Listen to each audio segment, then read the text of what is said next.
Te habías acostumbrado y mucho a ver los octógonos, siempre en los paquetes y en todo lo que vamos consumiendo. Bueno, se peleó y mucho para que la ley de etiquetado frontal finalmente se pusiera en evidencia.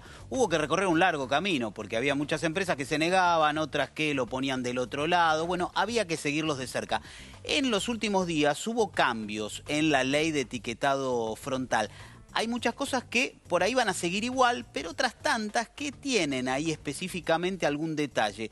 Queremos saber más, por cierto, ¿no? Por eso ya estamos en charla con Florencia Guma para que nos brinde, ella es nutricionista, detalles de cómo va a influir esto en los packaging y en realidad en la información a la cual vamos a acceder. Florencia. ¿Qué tal? Buen día, ¿cómo estás? Bueno, el dato clave de esta modificación, que va en detrimento del espíritu de la ley, tiene que ver con cómo se analiza el contenido de los nutrientes críticos que están en los productos que se aplica el etiquetado frontal. Cuando hablamos de nutrientes críticos, quiero recordar que hablamos de grasa, azúcar y sal, y que son críticos porque su consumo es un factor de riesgo para la salud.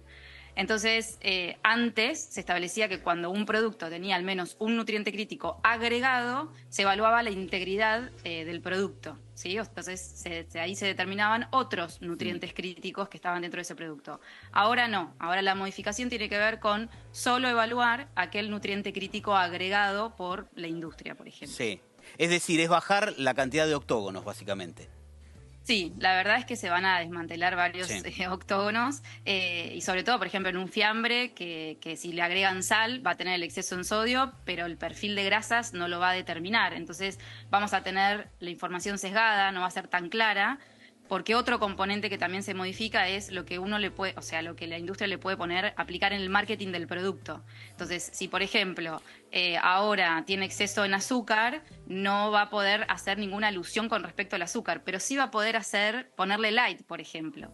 Entonces, la evidencia científica también dice que cuando conjugan esas dos cosas, la información deja de ser clara para el consumidor. Florencia, vos fuiste en su momento impulsora de la ley y, por cierto, peleaste y mucho para que esto surgiera. Hay ahí muchas cuestiones. Cuando uno, por ejemplo, a veces consulta, ¿no? Sobre todo en cuestiones que hacen a ciertos alimentos. Me estoy refiriendo básicamente, por ejemplo, a las milanesas de soja, que se venden como grandes saludables, pero están repletas de octógonos. Esto quiere decir que lo que van a hacer es, bueno, bajarle el precio a esa definición que en su momento había conseguido la ley. Sí, tal cual. Se sesga la información, no va a ser ni clara ni sencilla, como se peleó tanto en su momento, o se luchó tanto por construir esta ley, que esta ley fueron un montón de organizaciones civiles que trabajaron la evidencia científica, que la reunieron, la presentaron para crear la ley que hoy se modificó. Entonces ya empiezan a ver, empiezan a debilitar el objetivo claro que tenía la ley, que era proteger la salud de todas las personas. Y la realidad es que hoy nos estamos encontrando con que lo único que se está beneficiando son los intereses económicos fundamentalmente de las industrias, porque no hay ninguna evidencia, ninguna justificación en cuanto a estas modificaciones respecto a la evidencia científica como fue construida. Pero Entonces, además, la verdad que sí, digo, es increíble, ¿no? Cuando el ojo ya se había acostumbrado a ver de cerca todo esto, yo he notado que incluso en algunos packaging lo que hacen, no sé si esto específicamente lo dice la ley, es ponerlos en la parte de atrás, los octógonos, cosa que algunos ni siquiera lo llegan a ver. ¿Esto está prohibido técnicamente o ahora ya ni lo controlan? no, está prohibido, o sea, tiene que estar en el frente del envase. De hecho, fueron incumplimientos que se denunciaron también y se logró modificar, porque tienen que estar visible en el frente del envase. Hay un manual de aplicación en el cual la industria se tiene que ajustar para poner de una manera correcta los octógonos en el frente del envase. Lo que pasa es que después en la góndola también había otros incumplimientos, que es la de cómo se ponía el producto. Y una de las cosas que se encontraban era que lo ponían del reverso, ¿no? O le Claro. hacían el frente, digamos, tanto frente como dorso, igual. Entonces la marca se veía de la misma forma, pero estaba declarado que el frente era el que tenía los octógonos, pero se ponía al revés. Era como, echa la ley, echa la trampa, muchas veces eso sucede, ¿no? Por eso es tan importante también la fiscalización y el control. Pero Alcaraz.